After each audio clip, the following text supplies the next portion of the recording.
Hello everyone, I am Raghu, Head of Research at Markaz, and I am happy to be presenting to you our new report on Qatar Power.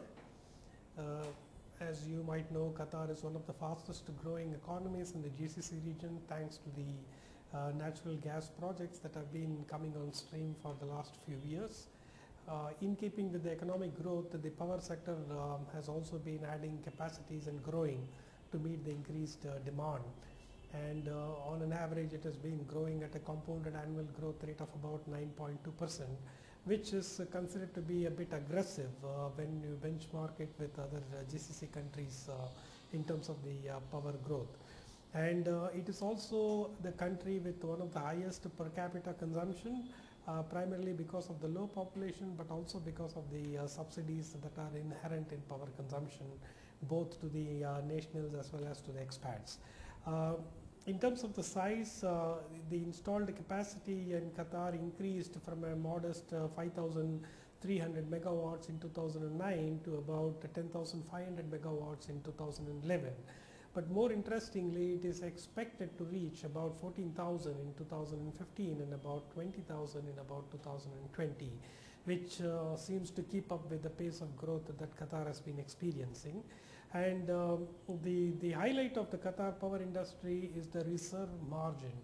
The reserve margin is at about 40%, is one of the highest in the region, which gives it the leg room to really export electricity to other power-starved GCC countries in the region.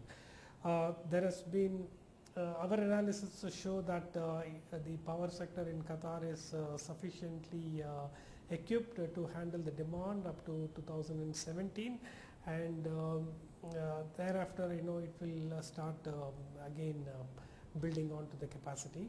The fuel mix of Qatar power industry is basically that of natural gas, thanks to the rich endowment of that resource in Qatar.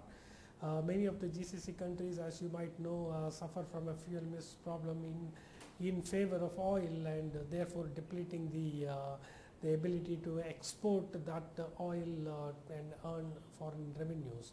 But in the case of Qatar, it's all been 100% natural gas, which is a good news from a cost point of view as well. In terms of the regulatory authority, we have QEWC, which is the Qatar General Authority for Electricity and Water, which is also called as Karama, which controls the entire gamut of power production, consumption, transmission and distribution. Qatar is slated to spend about 13 billion US dollars in terms of investments, mostly in transmission and distribution rather than new capacity creation, and this investment is likely to happen between 2012 and 2020.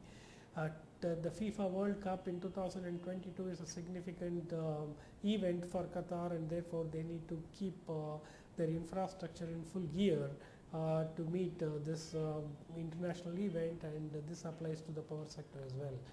All this is captured in our new report on Qatar Power. It's a statistically rich report with about 55 pages.